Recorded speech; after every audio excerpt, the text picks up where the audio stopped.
Bagaimana jadinya jika iblis di seluruh muka bumi ini musnah? Apakah muka bumi ini akan damai? Simak penjelasannya biar kamu tahu yang sebenarnya akan terjadi jika iblis di seluruh muka bumi ini musnah atau Allah hancurkan.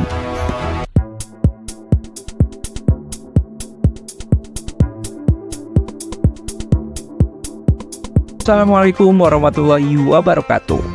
Halo Sobat Jalur Langit, selamat datang di channel Jalur Langit, channel yang membahas sejumlah rahasia-rahasia ibadah umat Islam yang mungkin banyak orang yang belum tahu. Sebelum kita bahas fakta-faktanya, please like, comment, subscribe dulu ya, biar kita makin semangat ngasih info dan rahasia-rahasianya. Dan jangan lupa ditekan juga tombol subscribe-nya, biar kalian gak ketinggalan rahasia lain yang bakal kita share.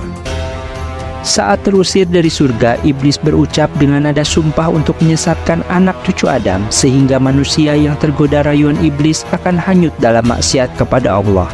Mungkin pernah terlintas di pikiran kita kenapa Allah tidak melenyapkan iblis agar tidak lagi merayu manusia pada kesesatan. Satu hal yang harus kita pahami bahwa Allah adalah zat yang maha tahu atas segala sesuatu.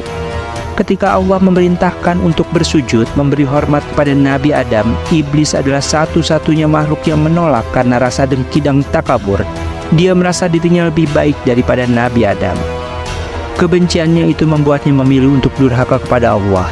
Iblis rela dikeluarkan dari surga dan menjadi makhluk terkutuk sepanjang masa, daripada dia harus hormat kepada manusia.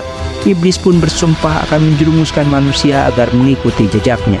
Sejak lahir hingga manusia menuju ajalnya, manusia tidak akan pernah lepas dari godaan iblis. Mereka tidak akan membiarkan Bani Adam menjalankan perintah Allah dan Rasul-Nya dengan sukarela.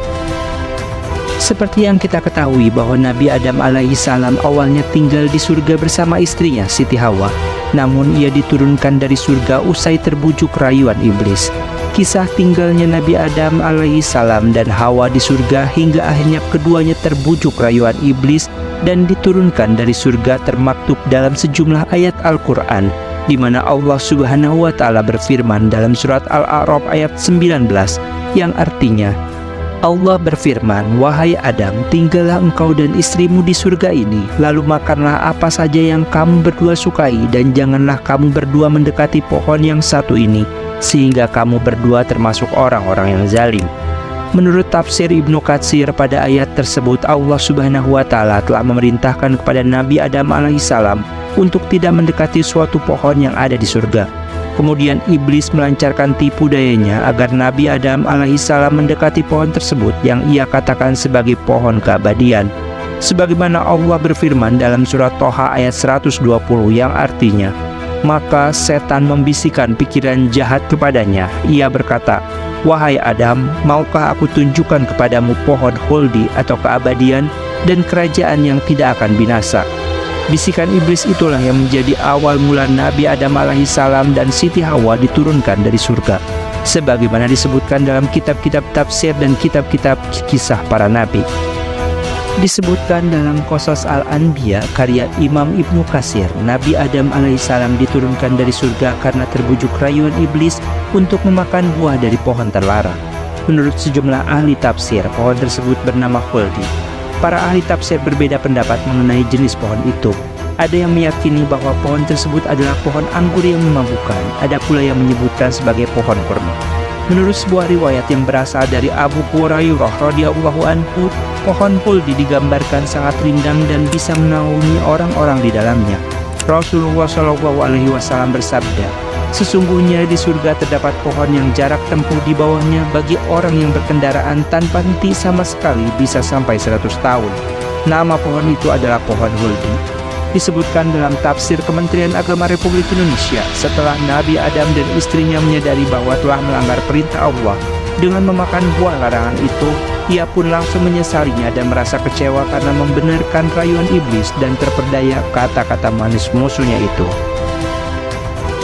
Dalam kitab Sahih Muslim terdapat suatu riwayat yang menyatakan bahwa Nabi Adam alaihissalam diciptakan, dimasukkan ke surga dan dikeluarkan dari surga pada hari Jumat. Dari Az-Zuhri, dari Al-A'raj, dan dari Abu Hurairah, ia berkata bahwa Rasulullah pernah bersabda, "Sebaik-baik hari yang padanya matahari terbit adalah hari Jumat." Pada hari itu Adam diciptakan, pada hari itu juga beliau dimasukkan ke surga, dan pada hari itu pula beliau dikeluarkan dari surga. Hadis riwayat Muslim. Ada sejumlah pendapat mengenai tempat turunnya Nabi Adam dan Siti Hawa setelah dia diturunkan dari surga.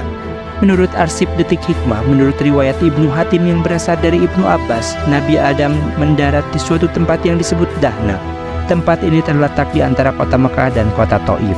Sedangkan dalam riwayat yang berasal dari Hasan dikatakan Nabi Adam mendarat di wilayah India, lalu Hawa di Jeddah dan Iblis di Dasti Maisan, beberapa mil dari kota Basrah. Sedangkan ular di Asfahan. Pendapat ini turut diriwayatkan oleh Ibnu Abi Hatim. Sementara itu, Imam Ibnu Katsir juga menukil suatu riwayat dari Ibnu Umar yang menyebut bahwa Nabi Adam alaihissalam diturunkan di Bukit Safa, sedangkan Hawa mendarat di Bukit Marwah. Atsar ini turut diriwayatkan oleh Ibnu Abi Hatim. Lalu benarkah jika iblis di seluruh muka bumi ini Allah musnahkan, maka kedamaian dunia yang tercipta dan seluruh manusia akan sejahtera, bahkan kesejahteraannya seperti ada di surga? Hal itulah pasti yang ada di pikiran kita semua, sedang Allah adalah zat yang lebih mengetahui dibandingkan makhluknya. Sebenarnya, jangankan jika seluruh iblis tersebut musnah, dalam satu riwayat pernah dikisahkan bahwa salah satu Nabi Allah meminta untuk menangkap semua iblis, agar seluruh manusia tidak berbuat dosa dan selalu taat kepada Allah dan beribadah kepada Allah. Dialah Nabi Sulaiman, Nabi yang memiliki mukjizat dan menguasai dengan seluruh makhluk yang ada di muka bumi ini, termasuk iblis yang Allah tundukkan untuknya. Nabi Sulaiman diberi kekuasaan yang menakjubkan oleh Allah Ta'ala. Dengan izin Allah Ta'ala, Sulaiman mampu menundukkan jin, manusia, dan binatang, sehingga mereka semua patuh terhadap apa yang dia perintahkan. Terdapat suatu riwayat yang menjelaskan bahwa Nabi Sulaiman mempekerjakan iblis untuk membawa dan mengimpor batu-batuan, pasir, serta bahan bangunan lainnya untuk mendirikan bangunan-bangunan megah serta kerajaan. Mengutip buku The Leadership of Sulaiman oleh Ibnu Mas'ud, dikisahkan dalam sebuah riwayat yang menyebutkan bahwa Nabi Sulaiman pernah memohon kepada Allah untuk menangkap iblis. Ya Allah, Engkau telah menundukkan bagiku manusia, jin, binatang buas, burung-burung, dan para malaikat. Ya Allah, aku ingin menangkap iblis, memenjarakannya, merantai, serta mengikatnya, sehingga manusia tidak melakukan dosa dan maksiat lagi. Pinta Nabi Sulaiman kepada Allah Subhanahu wa Ta'ala. Tujuan Nabi Sulaiman menangkap iblis hanya satu, yaitu agar tidak ada lagi manusia yang terganggu ataupun ditipu daya oleh iblis. Allah Subhanahu wa Ta'ala sebenarnya melarang Nabi Sulaiman menangkap iblis karena perbuatan tersebut tidak ada gunanya. Tetapi Nabi Sulaiman bersikukuh ingin menangkap dan memenjarakan iblis. Kemudian Allah menjawab permintaan Nabi Sulaiman, "Wahai Sulaiman, tidak ada gunanya jika iblis ditangkap."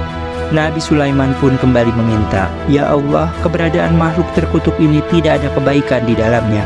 Allah Subhanahu wa Ta'ala kembali menjawabnya dengan, "Jika iblis ditangkap, maka banyak pekerjaan manusia yang akan ditinggalkan." Lalu Nabi Sulaiman tidak berputus asa dan kembali meminta kepada Allah, "Ya Allah, aku ingin menangkap makhluk terkutuk ini beberapa hari saja." Setelah mendapat izin dari Allah Subhanahu wa Ta'ala, Nabi Sulaiman pun menangkap iblis dan memenjarakannya. Setelah iblis ditangkap, Nabi Sulaiman memerintahkan anak buahnya pergi ke pasar untuk menjual tas hasil kerajinan kerajaan. Uang hasil penjualan tas ini akan digunakan untuk membeli gandum. Nabi Sulaiman pun memang dikenal sebagai raja yang kaya raya, namun dia tetap bekerja untuk memenuhi kebutuhannya. Dalam buku Perjumpaan dengan Iblis oleh Muhammad Syahir Al-Laidrus dijelaskan, ada beberapa riwayat yang menyebutkan bahwa setiap hari di dapur istana Nabi Sulaiman dimasak 4.000 ekor unta, 5.000 ekor sapi, dan 6.000 ekor kambing. Meski demikian, Nabi Sulaiman tetap membuat tas dan menjualnya ke pasar untuk mencari makan. Sayangnya, saat hendak menjual tas, anak buah Nabi Sulaiman mendapati pagi itu pasar tutup.